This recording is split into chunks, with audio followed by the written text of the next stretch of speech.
Peace and Love Reflection.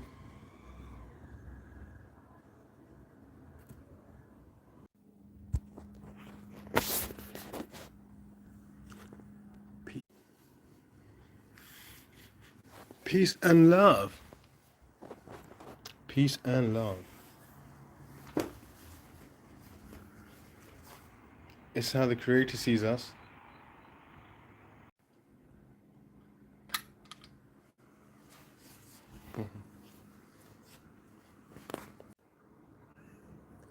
Good look at your incense. See my incense drawer? Incense. Red rose. Sandalwood. Really important.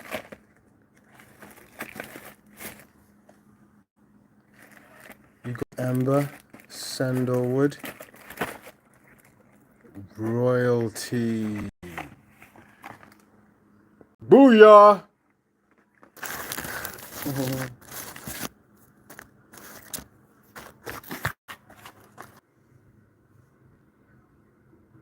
Royalty.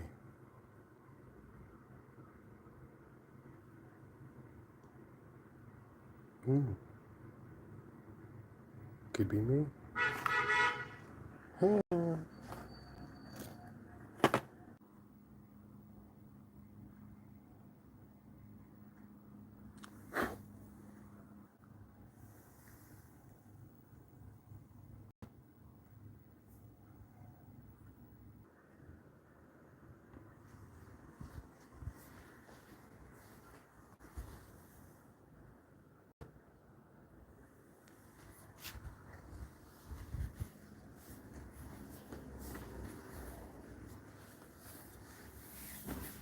Okay.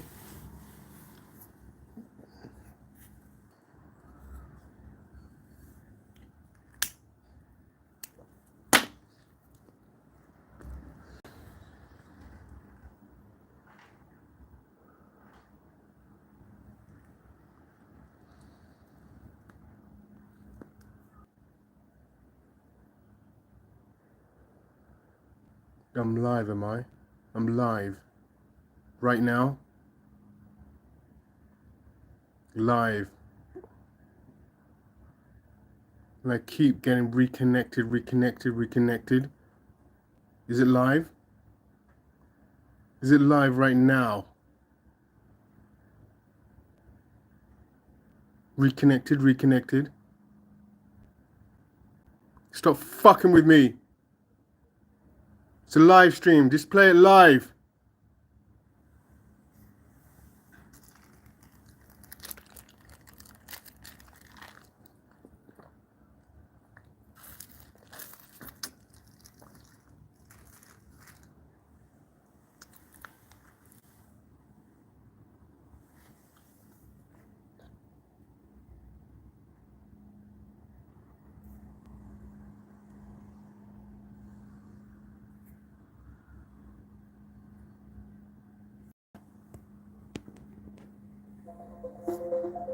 I was awoken at 10 to 6 in the morning by a phone call from Louise at work, who had phoned me to tell me that Stuart had been in a car accident. Paramedics had said that there might be something wrong with his brain, and I was taken to New Cross Hospital. When I walked in, I instantly knew Stuart had had a stroke because his face had fallen on the left side, couldn't move his arm or his leg, anything down the left side, and his speech was slurred.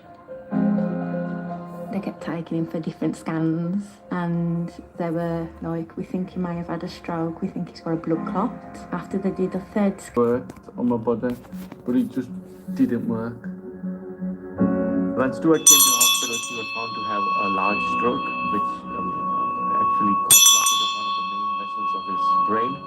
Now, such strokes, either they have an outcome of severe disability or death. The New Cross Hospital in Wolverhampton doesn't have facilities to take the clot out in a mechanical manner. So he was transferred to Royal Stoke Hospital, and we were pretty confident that we can help him. There have a number of devices for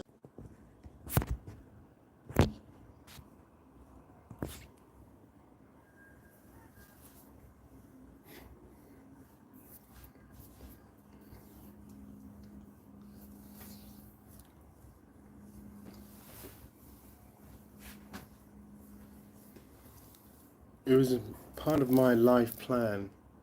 Now I know it was part of my life plan that I would.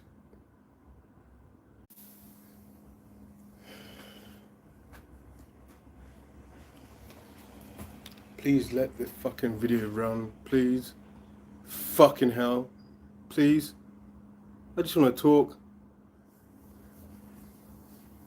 So,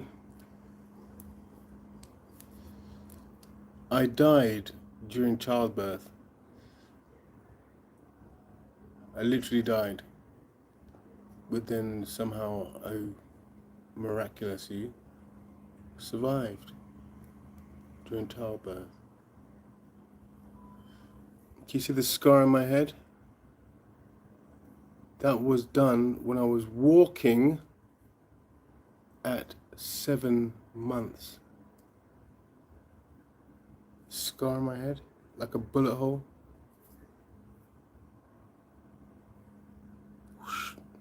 At 7 months, I was walking. 7 months, what the fuck?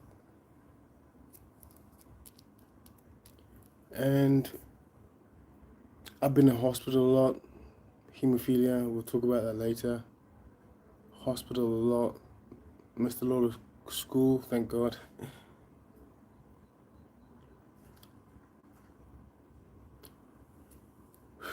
But then 8 years ago, something like that, I had a stroke. It was New Year's Day, New Year's Eve. It was New Year's Eve. New Year's Eve.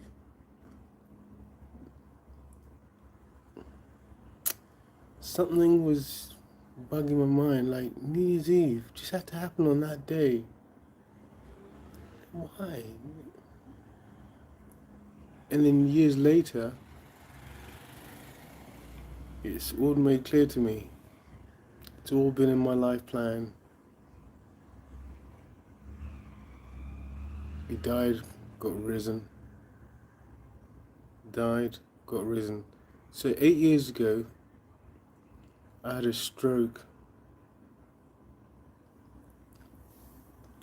I was maybe 38, 37 years old, and had a stroke. 38, 37. Had a stroke at 38, 37.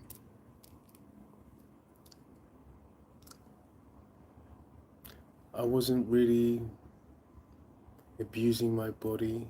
I wasn't abusing anything. I was healthy, was fit. I just had a stroke.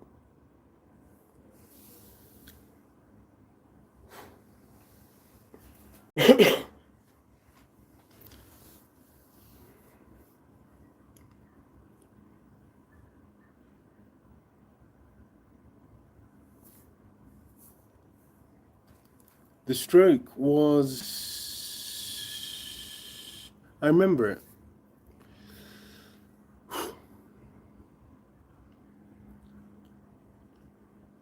So it was New Year's Eve.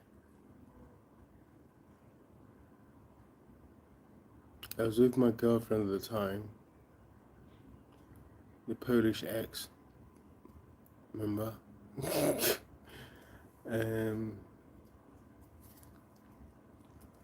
New Year's Eve. And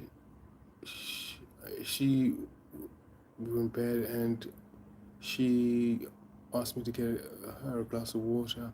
So I walked to the kitchen to get a glass of water, and walking back, the world seemed to go, huh? So I felt like I was on a ship about to capsize. I was like, whoa. So I hurried back, stumbled back to bed, and she was like, fuck, what? She called her sister, what happened? Yeah, he's maybe having a stroke. Called the ambulance. I was conscious this whole time, but I was in one position on my bed, like that. Conscious, listening to everything, but couldn't move.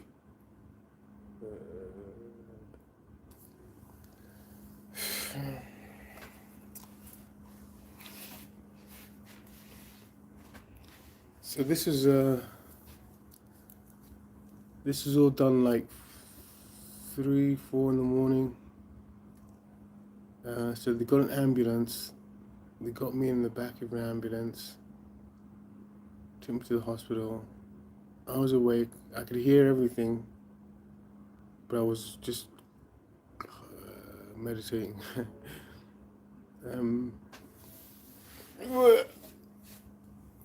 So they got me to the hospital. They said, look, he's having a fucking stroke. We have to do something serious, some serious surgery. So the doctor got a needle that big, a syringe that big. So the whole thing was that big. He put it in the base of my spine to relieve some of the pressure, take some of the blood out from my spine. The blood from my spine goes up to my head, and this is where the problem was, in my head. So he stabbed me in the back with this needle that was fucking this big. The syringe was this big. In the back, they started drawing this red liquid blood, I think, out of the base of my spine. I couldn't move. But I could feel and hear everything. Couldn't move. Needle in the back of my spine. Base. Right there, where you feel the last vertebrae.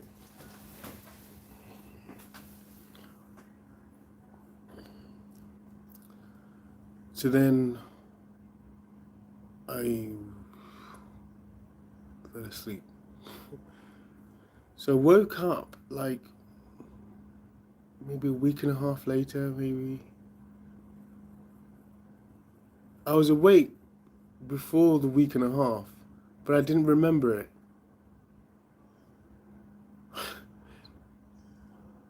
So he stabbed me in the back with the base of the spine with the injection.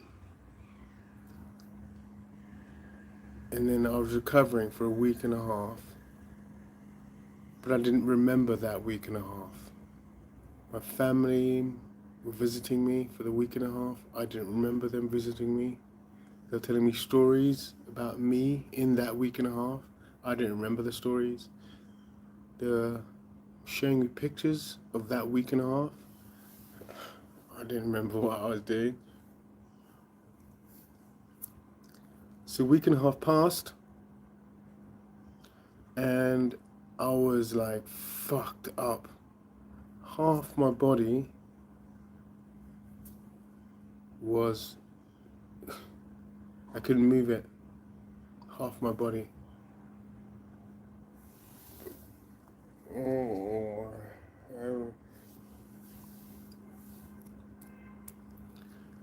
So they put me in recovery training every day. And in the meantime, I'll be looking around and seeing the stroke victims, older men, not as young as me, older men